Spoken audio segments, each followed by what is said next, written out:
The Hall of Echoes had not seen such a gathering in 300 years.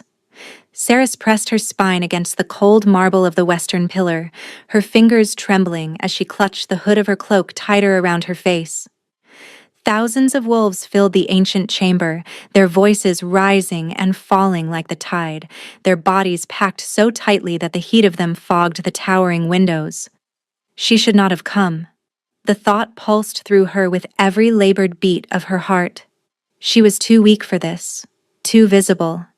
If anyone recognized her, if anyone questioned why the castle's reclusive healer had emerged from her chambers for the first time in months. But she had to see. Tonight, Kaelin would end everything. Her gaze found him on the raised dais at the far end of the hall, and her breath caught the way it always did. The Alpha King of Valenheart stood beneath the iron chandeliers like a statue carved from grief and granite. His dark hair, streaked with silver at the temples, fell across a face that time had weathered but never softened. The hard line of his jaw, the broad shoulders that carried the weight of a kingdom, the amber eyes that had not held warmth in over 40 years, 43 years to be precise. That was how long ago his first mate had died.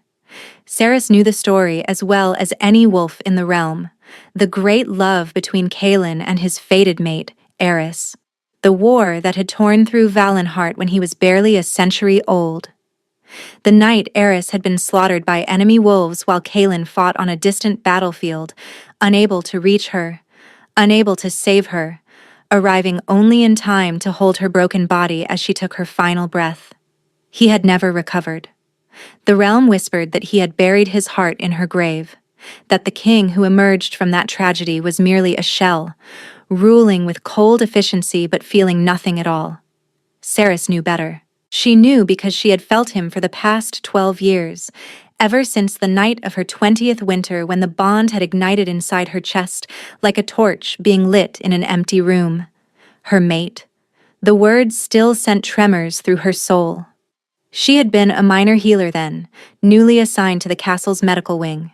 He had passed her in the corridor without a glance, his attention fixed on some urgent matter of state, and she had nearly collapsed against the wall as recognition crashed through her. The bond had known what her mind could not yet accept. The Alpha King, still mourning a mate dead before Saris was even born, was her fated one. She had told no one. Who would believe her? Who would accept that fate had bound a common healer to a king who had sworn, publicly and repeatedly, that he would never take another mate? So Saris had waited. 12 years of watching him from shadows. 12 years of tending to his wounded warriors and pretending her hands did not ache to touch him instead. 12 years of feeling the bond pulse inside her chest, incomplete and starving, slowly draining the life from her body. Because that was the cruelty of an unaccepted bond. The one who recognized it first bore the weight of it alone. And if the other half never acknowledged the connection, that weight would eventually crush them. Saris was dying. She had hidden it well for the first decade. But the past 2 years had stripped the flesh from her bones and the color from her cheeks. Her healing magic, once vibrant and strong, had dimmed to a flicker. The other healers thought she suffered from some mysterious wasting illness. Only Saris knew the truth. She was fading because the man she loved refused to feel anything at all. And tonight, he would ensure she faded completely. Wolves of Valenheart. Kaelin's voice rang through the hall, deep and commanding, silencing the crowd instantly. I have called you here to witness an ending. Karis's nails bit into her palms. For 217 years I have ruled this kingdom. I have led you through wars and winters. I have watched generations rise and fall. His jaw tightened. But I have done so alone, and I will continue alone until my final breath. Murmurs rippled through the crowd. Karis saw the nobles of House Morvain exchange satisfied glances near the front of the hall. The council has urged me for decades to take a new mate, to produce an heir, to secure the bloodline. Kaelin's eyes swept across the assembly, cold as frozen amber. I have refused. I will always refuse. There will be no queen in Valenheart. No heir of my body. A soft gasp escaped Karis's lips, lost in the growing whispers of the crowd. Instead, Kaelin continued, I am naming my successor from outside my bloodline. The crown will pass to... He stopped. His words died mid-sentence as his gaze, scanning the hall with practiced detachment, suddenly locked onto the western pillar. Onto her. Cerys felt the impact like a physical blow. The bond inside her chest, dormant for so long, roared to life with savage intensity. Heat flooded her body, her vision blurred. And across the hall, she watched the Alpha King's expression fracture. His nostrils flared, his pupils dilated, and for the first time in 43 years, something other than grief flickered in those amber eyes. The hall had gone deathly silent. Cerys could not move, could not breathe. Every instinct screamed at her to flee, to disappear back into the shadows where she had hidden for over a decade. But Kaelin's gaze held her pinned like a blade through the chest. He felt it. The realization crashed through her with devastating force. After all this time, after all her silent suffering, he finally felt the bond, and he looked terrified. My king? High Elder Corvain's reedy voice broke the spell. The ancient wolf stepped forward on the dais, his rheumy eyes darting between Kaelin and the crowd. You are announcing your successor. Kaelin did not respond. His chest heaved beneath his ceremonial blacks, his hands clenched at his sides. Karis watched him fight for control, watched the war between instincts and will play out across his features. Then his walls slammed back into place. A momentary distraction. His voice emerged flat, dead. Nothing more. The words struck Cerys like a fist to the chest. She staggered against the pillar, her hand flying to her chest where the bond screamed in protest. Nothing more. As I was saying. Kaelin tore his gaze away from her, addressing the crowd with brutal determination. The crown will pass to Lord Varric Morvayn upon my death. His house has served Valenheart faithfully for generations. His bloodline is strong. Karis barely heard the rest. Blood roared in her ears. The bond inside her chest, briefly ignited with hope, began to collapse in on itself. He had felt her. He had recognized her. And he had chosen to reject her anyway. Across the hall, Lord Varric Morvayn stepped forward to accept the honor, his silver hair gleaming, his smile barely concealing his triumph. Beside him, his daughter Seraphine watched the proceedings with calculating eyes. They had won. Cerys understood now why House Morvayn had spent decades opposing any mention of a new queen. Why they had subtly encouraged Kaelin's grief, had praised his loyalty to his dead mate as noble rather than self-destructive. They had been waiting for exactly this moment. A king without an heir, a throne that would fall into their hands. And they had nearly succeeded. Would have succeeded if Cerys had stayed hidden in her chambers. But she had not stayed hidden. And Kaelin had seen her, had felt the bond, had made his choice with full knowledge of what he was destroying. Her. Cerys watched him clasp forearms with Varric Morvayn in the traditional gesture of succession. Watched him accept congratulations from nobles who had spent years manipulating him toward this outcome. Watched him smile, actually smile, as if he had not just condemned his true mate to death. The mark on her hip, the phantom claiming bite that had appeared the night the bond ignited, seared with sudden agony. Cerys bit down on her cry of pain, but a small sound escaped her. Kaelin's head snapped toward her. For one heartbeat their eyes met again, and in his gaze, beneath the carefully constructed ice, she saw something that shattered her completely. Anguish. He knew exactly what he was doing to her, knew that his rejection would kill her. And he was choosing to let it happen anyway, because facing another bond, risking another loss, terrified him more than her death. She was not worth his fear. Garrus turned and fled. She pushed through the crowd blindly, ignoring the startled protests of wolves she jostled. Tears burned down her cheeks. The bond in her chest felt like it was being torn apart with heated claws. Behind her, she thought she heard someone call out. A voice, deep and desperate, crying a name she had never told him. But she did not stop. She could not stop. The servants' corridors were blessedly empty. Karis ran through them on legs that barely held her weight. One hand braced against the stone walls, the other pressed to the mark on her hip that had not stopped burning since the moment their eyes met. He knew her name. The thought circled through her mind like a vulture. She had never spoken to him directly, had never introduced herself in all those years of service. Yet when she fled, she could have sworn she heard him call for her. How did he know? It did not matter. None of it mattered anymore. Karis reached her small chamber in the healer's wing and began to pack with trembling hands. A few dresses, her mother's ring, the medicinal herbs she would need to slow the fading, to buy herself a few more months of painful existence. She paused at the window, looking out at the celebration bonfires being lit across the capital. The wolves of Valenhart were rejoicing. Their king had finally named a successor. The uncertainty that had plagued the realm for decades was resolved. None of them knew the price of that resolution. You cannot run from this.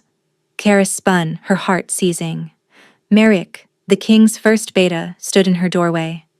His weathered face was grim, his amber eyes shadowed with something that looked almost like pity.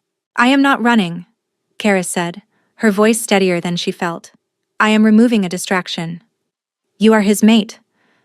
The words hung between them, heavy and terrible. I am nothing to him. Karis turned back to her packing. He made that clear.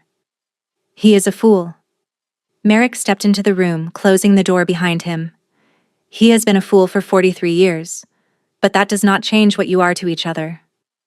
What we are to each other is finished. Karis cinched her bag closed. He chose his grief over me.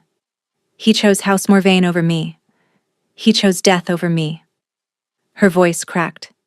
I will not stay to watch him celebrate that choice. Merrick caught her arm as she moved toward the door. If you leave, you will die. The fading will consume you within the year. If I stay, I will die anyway. Karis met his gaze without flinching.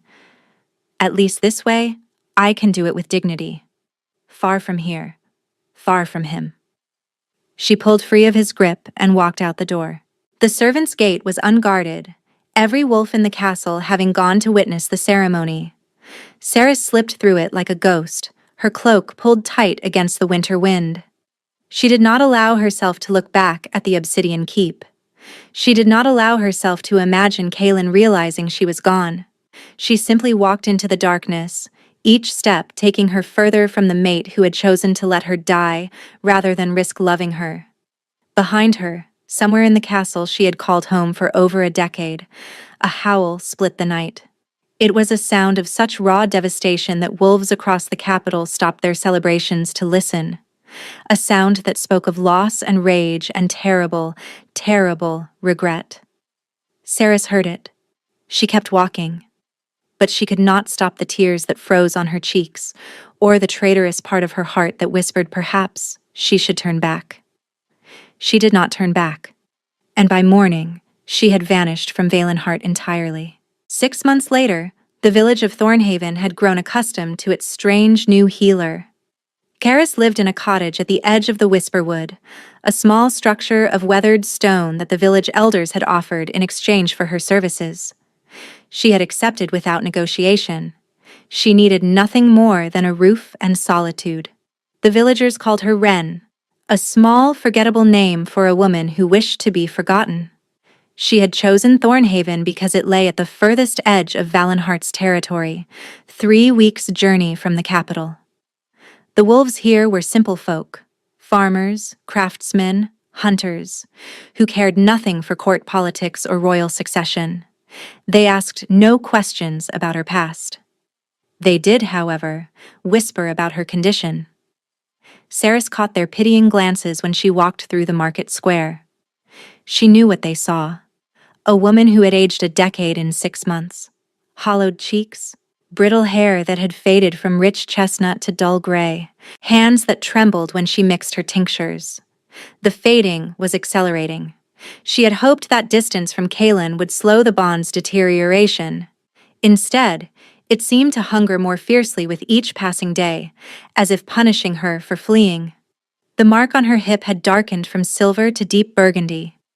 It pulsed with heat at unpredictable intervals, sometimes gentle, sometimes agonizing, and when the pain came, she would catch flickers of emotion that did not belong to her. Rage, despair, a loneliness so vast it threatened to swallow everything. Him. Even across the breadth of the kingdom, the incomplete bond continued to transmit fragments of his inner world. Cerys hated that she could not block it out, hated even more that part of her treasured those fragments, hoarding them like a miser hoards gold. She was pathetic, but she was also determined to spend whatever time she had left doing something meaningful. So she delivered babies, and set broken bones and brewed remedies for winter coughs. She made herself useful. And every night, she lay in her narrow bed and felt the ghost of a mate who had chosen to let her die.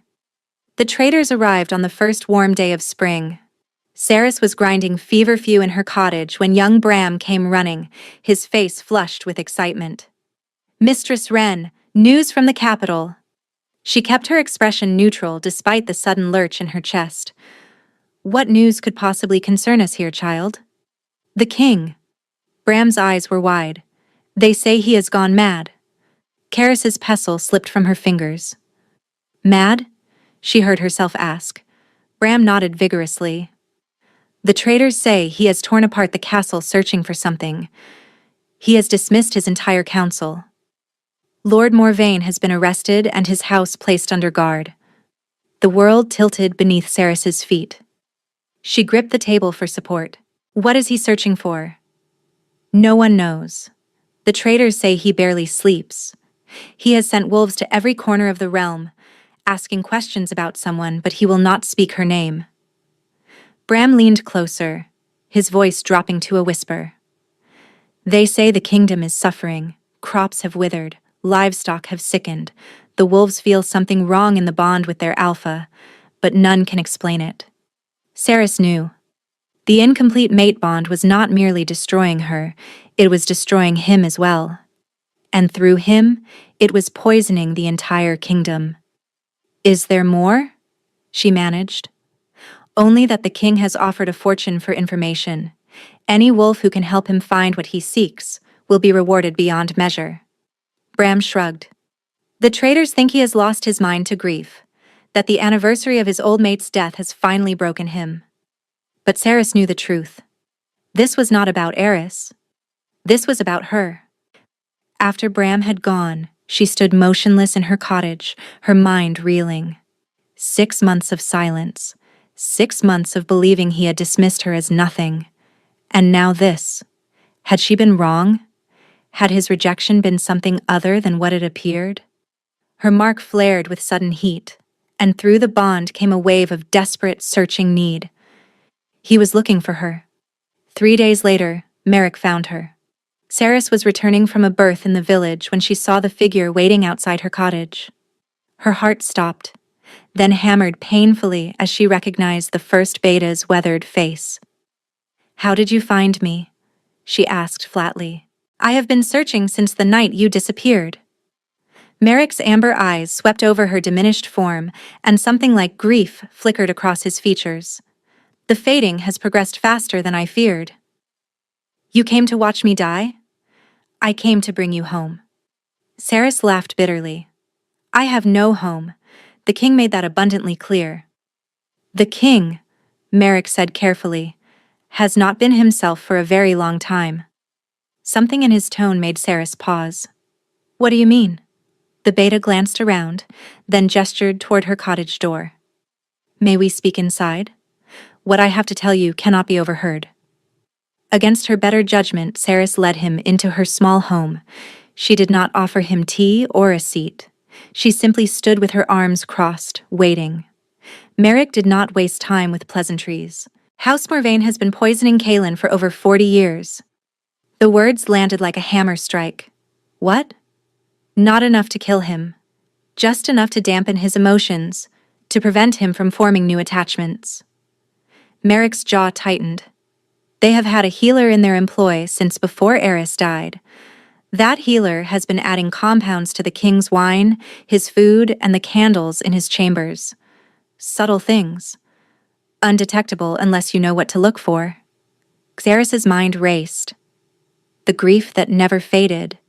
The emotional numbness. The refusal to consider a new mate. All artificially maintained. The Morvaines needed him isolated, needed him to believe that his inability to move forward was natural, a consequence of losing his first mate. Merrick's voice hardened. They have been grooming their bloodline to inherit the throne for 4 decades. Your appearance threatened everything. My appearance? A true mate bond cannot be suppressed indefinitely, not even by their poison. When Kaelin saw you at the ceremony, the bond broke through decades of chemical suppression. For a moment, he felt everything they had stolen from him. Merrick stepped closer. That is why he rejected you, Cerys. Not because he chose grief over you. Because the poison was still in his system, and it twisted his recognition into terror. He felt the bond, but his mind could not process it correctly. The Morvaines had conditioned him to associate new attachment with unbearable pain. Cerys's legs gave out. She sank into a chair, her breath coming in short gasps. Then his rejection was the product of 40 years of manipulation, not his true will. Merrick knelt before her. 3 days after you fled, the compulsion to find you became so overwhelming that Kaelin finally submitted to examination by a healer outside Morvaine influence. We discovered the traces of the poison within hours. He knows? He knows everything, and he has been tearing the kingdom apart trying to find you ever since. Merrick withdrew a folded letter from his coat. But there is more. We intercepted this 2 weeks ago. Karis took the paper with numb fingers. The seal bore the Morvaine serpent. The message was brief. The false mate has been located. She will be eliminated before she can be returned to the capital. The bloodline must be secured. Assassins, Cerys breathed. Already dispatched. Merrick's eyes were grim. I have been racing them here, praying I would arrive first. Cerys, you must come with me. Kaelin is perhaps 2 days behind me, following the bond. But the Morvaine killers could be here within hours. As if summoned by his words, a howl rose from the Whisperwood. Then another, and another. Cerys's mark exploded with searing pain, and through the bond came a surge of protective fury so intense it nearly knocked her unconscious. He had felt the threat. He was coming. The bond would pull him faster than any wolf could naturally travel, but even that might not be fast enough. Through her window, Cerys watched dark shapes emerge from the tree line. Wolves. 12 of them. Moving toward her cottage with predatory purpose. The Morvaines had found her first. The first wolf crashed through her door before Cerys could draw breath. Merrick shifted instantly, his human form exploding into a massive gray wolf that intercepted the attacker mid-leap. They collided in a fury of snapping jaws and slashing claws, sending furniture splintering across the cottage floor. Run! Merrick's voice tore through her mind, the mental speech of wolves in their true form. The back window! But Karis could see through the shattered doorway. More wolves were circling the cottage, dark-furred assassins with the calculated movements of trained killers. There was no escape route they had not already covered. She was trapped. A second wolf broke through the side window, glass exploding inward. Merrick was still locked in combat with the first attacker, blood matting his fur. He could not reach her in time. The assassin lunged for her throat. Cerys raised her hands instinctively, and the healing magic she had suppressed for months erupted from her palms. Golden light blazed through the cottage like captured sunlight. The attacking wolf yelped as the energy struck it, not wounding but repelling, throwing it backward through the ruined window with tremendous force. Cerys stared at her hands in shock. Her magic had never manifested like this. Healing energy was gentle, nurturing, meant to knit flesh and soothe pain. It was not supposed to be a weapon, but the bond was changing her. The connection to an Alpha King, even incomplete, had transformed her gifts into something fiercer. More wolves poured through the broken doorway. Merrick had dispatched his opponent but was bleeding heavily, barely able to stand. Karis positioned herself in front of him, her hands raised, golden light flickering between her fingers. "Stay back," she commanded. The assassins hesitated. They had expected a dying healer, weak and defenseless. They had not expected this. A slow clap echoed from the doorway. Ceres's blood turned to ice as a woman stepped through the wreckage. She was beautiful in the cold way of mountain peaks, silver hair cascading over black leather armor, pale blue eyes gleaming with cruel amusement. Seraphine Morvain. "How touching," Seraphine drawled. "The little healer has claws after all." She gestured lazily, and her wolves spread out, surrounding Ceres completely. "My father underestimated you. He thought you would simply fade away in obscurity, but I knew better." "Your father is in chains," Ceres said through gritted teeth. "Your house has fallen." "My father was a fool who moved too slowly. I will not make his mistakes." Seraphine's smile sharpened. "The king may have discovered our poison, but he cannot undo 40 years of damage overnight. His wolves are still weakened, his kingdom is still fractured.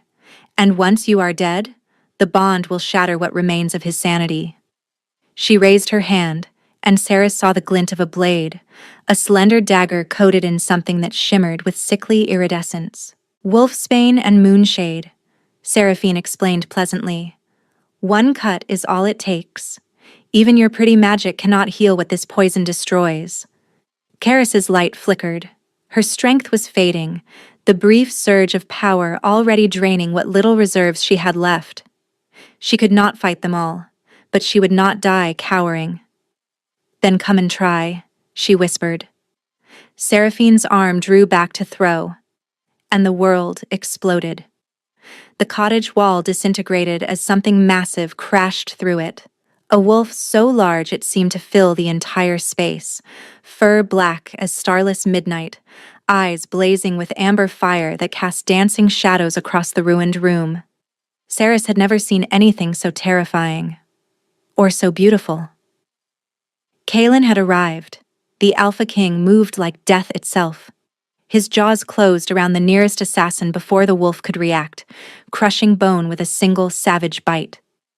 He flung the body aside and lunged for the next, his massive form a blur of lethal grace. Seraphine screamed orders at her remaining wolves, but terror had already broken their discipline. They scattered before their king's fury like leaves before a hurricane. Seraphine herself turned to flee. She made it 3 steps before Kalen's wolf form slammed into her, pinning her to the ground with one enormous paw. The poisoned dagger flew from her grip, skittering across the floor. "Call them off." His mental voice was a thunderclap of authority. "Now." Seraphine's eyes darted wildly, seeking escape. Finding none, she let out a sharp whistle. The remaining assassins melted back into the forest, dragging their wounded with them. Kalen held her pinned for a long moment, his amber eyes promising violence. Then, with visible effort, he stepped back and shifted. The wolf dissolved into man. Karis had watched Kalen from a distance for more than a decade. She had memorized every line of his face, every gesture, every expression. But she had never seen him like this, wild-eyed and breathing hard, his ceremonial composure shattered completely. He looked at her, and Ceres watched the Alpha King of Valenheart fall to his knees. "You're alive." His voice cracked on the words. "I felt you fading. Every day I felt you slipping further away, and I could not find you. I could not—" He broke off, his hands reaching toward her but stopping just short of contact, as if he was afraid she might shatter, or afraid she might reject his touch, as he had rejected her.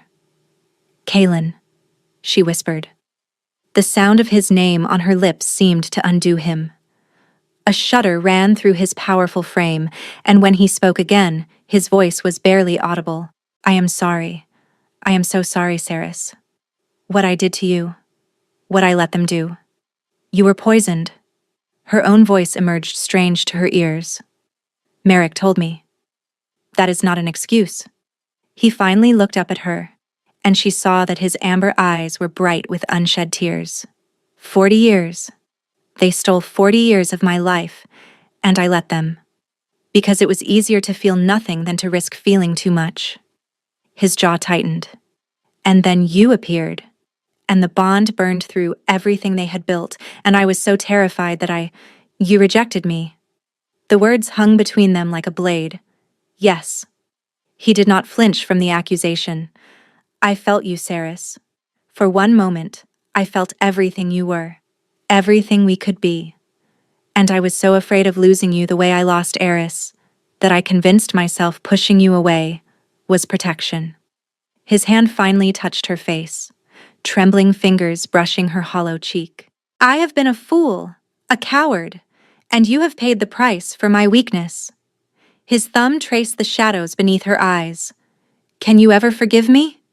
Karis wanted to rage at him, wanted to scream about the 12 years of silent longing, the 6 months of fading, the lifetime of love she had poured into a bond he had tried to deny. Instead, she leaned into his touch and let the tears fall. I have been waiting for you, she said softly, all this time. Even when I thought you had thrown me away. Even when I was dying. I never stopped. She could not finish. Kaelin pulled her into his arms. For a long moment they simply held each other. Xeris pressed her face against his chest, breathing in his scent. Pine and wood smoke, and something wild that resonated with the deepest part of her soul. His arms wrapped around her with desperate gentleness, as if he could physically hold her together. The bond between them pulsed with warmth, incomplete still, but no longer starving. Finally, Kaelin pulled back just enough to look at her face. You are fading. It was not a question. His fingers traced her grayed hair, her sharpened cheekbones, and the fragility of her wasted frame. How long do you have? Karis did not look away. Weeks. Perhaps less. A sound escaped his throat, something between a growl and a sob. I did this to you. The Morvains? I did this. His hands cupped her face with aching tenderness. I should have fought harder against the poison. Should have questioned why I felt nothing for 40 years. Should have known that fate would not have bound us if I was truly meant to remain alone. His forehead pressed against hers. You have been suffering since the moment the bond ignited, haven't you? 12 years of carrying this alone. Saris's breath hitched. I thought you would never feel it. I thought I would die loving someone who would never even know my name. I knew your name. His confession was barely audible. From the first year. I found myself asking about the new healer in the medical wing, watching for you without understanding why. The bond was fighting the poison even then, trying to make me see. His voice broke. I am so sorry it took me so long. You're here now. Karis pulled back to meet his eyes. That's what matters. Is it enough? The vulnerability in his question pierced her heart. After everything I have done, everything I failed to do, is there anything left between us worth saving? Saris thought about the years of silent longing, the months of agonized exile, the nights spent feeling his grief bleed through the bond while her own body slowly died. Then she thought about the howl she had heard as she fled the castle, the desperate searching that had torn his kingdom apart, the king on his knees before her, weeping, begging for forgiveness. I spent 12 years loving you from a distance, she said quietly. I would like the chance to love you up close. Kaelin made a broken sound and kissed her. It was not gentle. There was too much pain between them for gentleness, too much lost time, too much grief, too much desperate need finally finding its release. His mouth claimed hers with a ferocity that stole her breath, and Saris responded in kind, her fingers tangling in his silver-streaked hair. The bond surged between them like lightning, not complete, not yet, but awakening, unfurling like a flower finally given sunlight. When they broke apart, both breathing hard, Kalen's eyes were blazing gold. "I should complete the bond now," he said raggedly, "before you fade further. Before—" "No." He stilled, confusion and hurt flickering across his features. Cerys touched his face gently. "Not here. Not with Seraphine's assassins still in these woods and the kingdom in chaos." She managed a small smile despite the exhaustion pulling at her.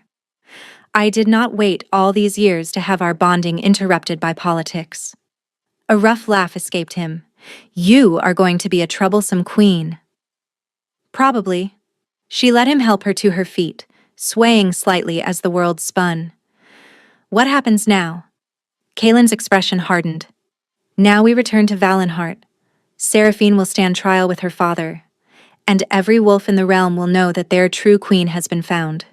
Behind them, Merrick had shifted back to human form and was binding Seraphine's hands with silver cord. The Morvain heir glared at Cerys with murderous hatred. "This changes nothing," Seraphine spat. "She is half dead already. Even if you complete the bond, she will never survive the—" Kalen moved so fast Cerys barely saw it. One moment he stood beside her. The next, his hand was wrapped around Seraphine's throat.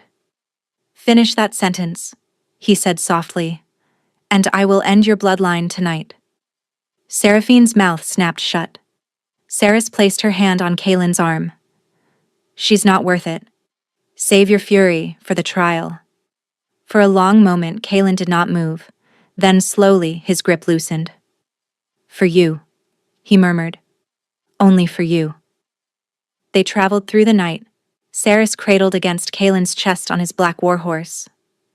His wolves formed a protective ring around them, 24 warriors who had accompanied him on the desperate race to reach her.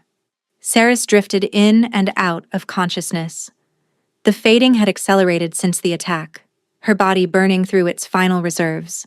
She could feel Kalen's fear through the bond every time her eyes fluttered closed. "Stay with me," he murmured against her hair. "We are almost there. Just hold on." She tried. But the darkness was so tempting and she was so tired. Dawn broke as they crested the final hill overlooking Valenheart's capital. Cerys forced her eyes open and felt her heart stutter. Smoke rose from the city. "No." Kalen's arms tightened around her. "No, this cannot be." Merrick spurred his horse forward, returning minutes later with a face carved from stone.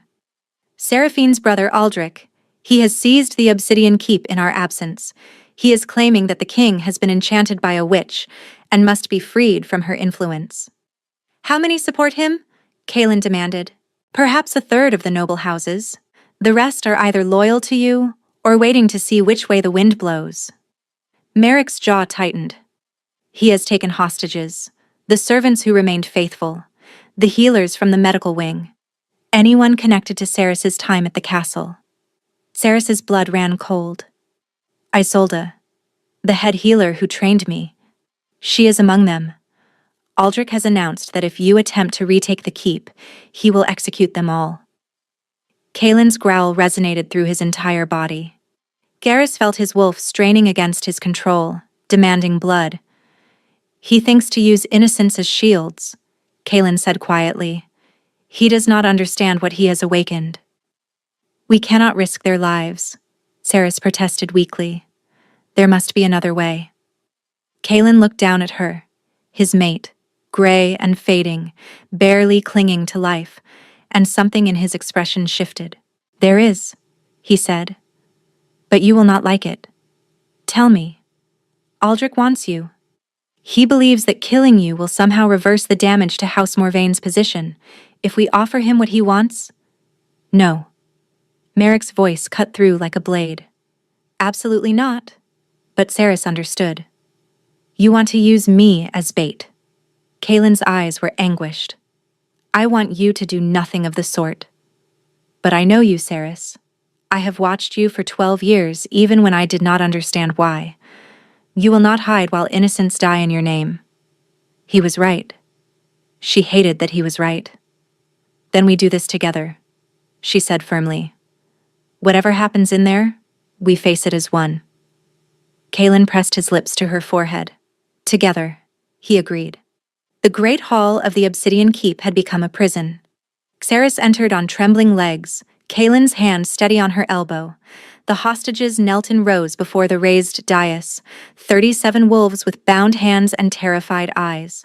At their front, Isolde's silver head was bowed, blood crusting a wound on her temple. And on the throne that should have held a king, Aldrich Morvayn lounged with the arrogance of a man who believed he had already won. He was younger than Seraphine, his features sharp and cruel, his pale eyes gleaming with triumph as he watched them approach. "The witch and her puppet," he called out mockingly. "How touching that you came to surrender yourselves. I have come to offer an exchange." Ceres's voice carried across the hall despite her weakness. "Release the hostages. Take me in their place." Murmurs rippled through the Morvayn soldiers lining the walls. Aldrich's eyebrows rose. "You would sacrifice yourself for servants?" "I would do what is right." Kaeris stepped forward, pulling away from Kaelin's steadying grip. "Let them go, Aldrich. Your quarrel is with me, not with them." For a long moment, Aldrich studied her. Then a slow smile spread across his face. "Very well. Guards, release the prisoners." He rose from the throne, drawing a sword that gleamed with the same sickly iridescence as his sister's dagger. "But I think I will keep the king here as well. Watching his mate die should break whatever hold you have over him." The hostages were herded toward the doors, Isolde casting one desperate glance back at Ceres. Then they were gone, and the great doors slammed shut. Kaeris stood alone before the dais, facing Aldrich and his 20 remaining soldiers. Kaelin's fury blazed through the bond. She felt him fighting the guards who had seized him the moment the exchange was made, heard his snarls of rage echo through the hall. "Any last words?" Aldrich raised his poisoned blade. Kaeris looked past him to where Kaelin struggled against his captors. Their eyes met, and through the bond, she felt him reaching for her, not with hands, but with something deeper. Something that had been building since the moment he first denied their connection. The incomplete bond. It was dying. She was dying. But it did not have to end this way.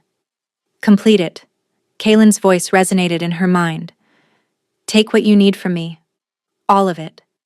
Everything I am." "It could kill you," she protested. "I would rather die bonded to you than live another moment apart." Ceres closed her eyes and opened herself to the bond completely. Power crashed into her like a tidal wave. Not just Kaelin's strength, but the strength of every wolf bound to him. The entire kingdom of Valenheart, channeled through their alpha king into the mate he had finally fully accepted. Her body ignited. Golden light exploded from her skin, so bright that Aldrich stumbled backward with a cry of shock. The fading that had ravaged her for months reversed in an instant, color flooding back into her cheeks, strength surging through her limbs, her magic roaring to heights she had never imagined. And beneath it all, something else stirred. Her wolf. Kaeris had never shifted. Common-born wolves often could not, their bloodlines too diluted to access their animal forms. But she was no longer common. She was bonded to an alpha king, and that bond had unlocked something that had always been waiting inside her. The transformation took her like a storm. Bones shifted, muscles reformed, fur the color of burnished gold erupted across her skin. When she opened her eyes again, she stood on 4 legs, her vision sharper, her senses exploding with information. She was magnificent. Aldrich's sword trembled in his grip. "Impossible. Common wolves cannot." Kaeris lunged, her jaws closed around his sword arm before he could strike, her new strength crushing bone and steel together. He screamed, the poisoned blade clattering uselessly to the floor.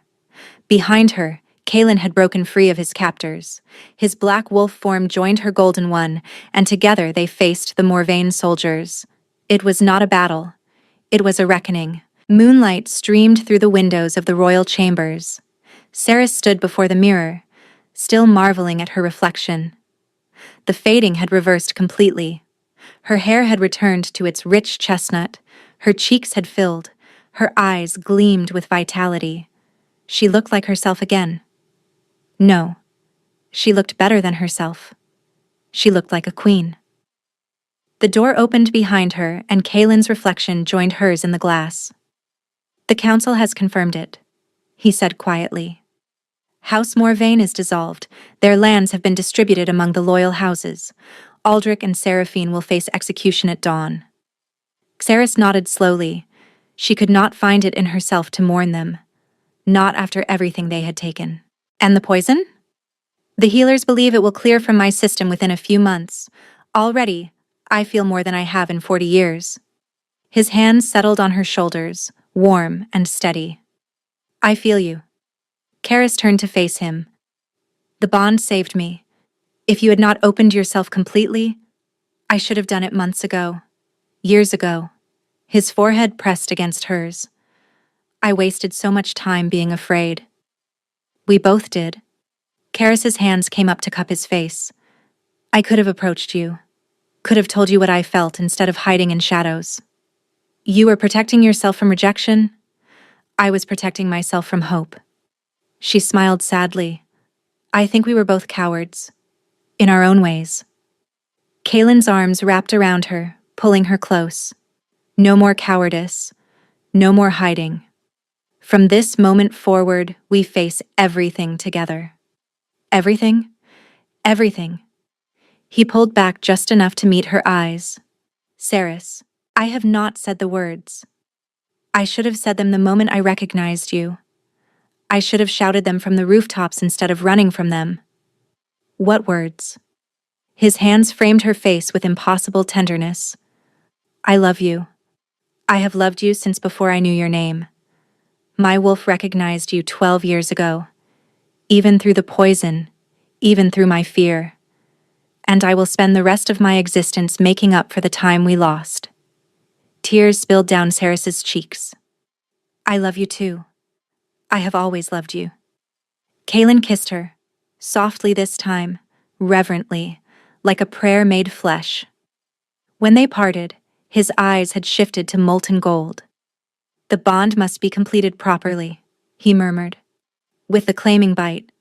"Will you accept me, Cerys? Not just as your mate, but as your king, your partner, your home?" In answer, Cerys tilted her head, baring her throat. Kaelin's teeth sank into the junction of her neck and shoulder. The completed bond exploded between them like a universe being born. Cerys gasped as Kaelin's essence poured into her, his memories, his emotions, and his very soul intertwining with her own. She saw herself through his eyes.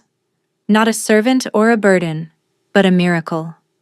The woman who had waited for him when anyone else would have given up. The queen who had faced death with her head held high. His heart, walking outside his body. And he saw himself through hers. Not a coward or a fool, but a man who had survived unimaginable trauma and manipulation with his capacity to love somehow intact. A king who had torn apart his own kingdom to find her, her mate, her home. When the claiming was complete, they held each other in the moonlight, both trembling with the force of what had passed between them. "My queen," Kaelin whispered against her hair. "My king," Karis answered. Outside, across the kingdom of Valenheart, wolves lifted their voices in a howl of celebration. The bond between alpha and mate resonated through every wolf in the realm, bringing with it a sense of completion that had been missing for over 40 years. Their king had finally found his heart. And in the chambers of the Obsidian Keep, wrapped in each other's arms, Kaelin and Cerys began the rest of their lives together. It would not always be easy. There were wounds still healing, traumas still to be processed, a kingdom still recovering from decades of subtle poison. But they would face it all as they had promised. Together. Always together. Thank you so much for listening. I hope you enjoyed this story.